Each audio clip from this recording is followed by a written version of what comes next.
Let's talk a little bit more about the hearing. We are joined now by The Hill's Julia Manchester. I want to single in on that conversation we heard at the end of Allie's reporting there. The Secretary of Health, Xavier Becerra, was pressed on whether DNA and background checks are used for the thousands of children who cross into the country illegally who have no adult accompaniment.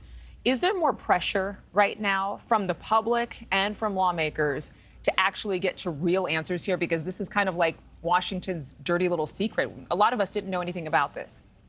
Yeah, look, I think there's pressure surrounding these, immigration policies and really how to stem the flow of migrants coming over the southern border. Look, Adrienne, we've seen in the past number of months that, that number of migrants has actually, decreased coming over the southern border. However, there are real questions about the immigration policy, and I think you're really seeing that play out in a lot of these hearings. And really, I think there's a call for transparency to see what is actually happening over the southern border. This is an issue that we have tried to deal with over multiple administrations. And I think there's a feeling among lawmakers that there isn't enough transparency, whether it's from a Republican or Democratic administration. And you're seeing that play out here. Now, to add to that layer, you're also seeing Republicans using the border to go on the offensive against President Biden. And you're seeing that play out in a number of these hearings, not only with Xavier Becerra, but also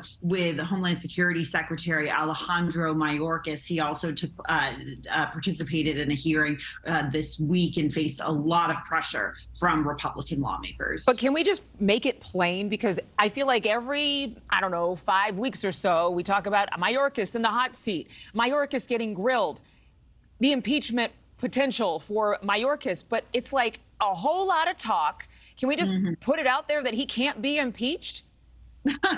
It's a good question because we've, over the past number of years, I think going back to the Trump administration, we have heard this threat of impeachment really floated, and you hear it on both sides of the aisle. We saw President Trump, who was impeached during his administration twice, and then going into the Biden administration, you have heard Republicans threaten to impeach not only cabinet members, but also we're hearing that Speaker Kevin McCarthy is warming to the idea of potentially moving to impeach Biden himself. Now, with cabinet secretaries, it is very, very rare for a cabinet secretary to be impeached. In fact, I think the last cabinet secretary who was impeached was actually, took place in the 1870s. So we could chalk this up to political rhetoric here. However, I think Republicans are really using this to go after the Biden administration, the situation at the southern border, because there is a lot of concern about what's happening and how the administration plans to stem the flow of migrants. It does appear to have been a weak spot for the administration. Yeah, it's frustrating. You have the Biden administration saying they're doing something following the expiration of Title 42, and then the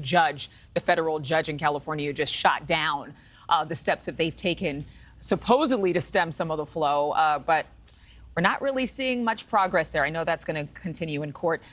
Julia, thank you very much for being with us today. We appreciate it. Thank you, Adrienne. Thank you for watching. Go to newsnationnow.com to find NewsNation on your television provider. And don't forget to click the red subscribe button below to get more of NewsNation's fact-driven, unbiased coverage.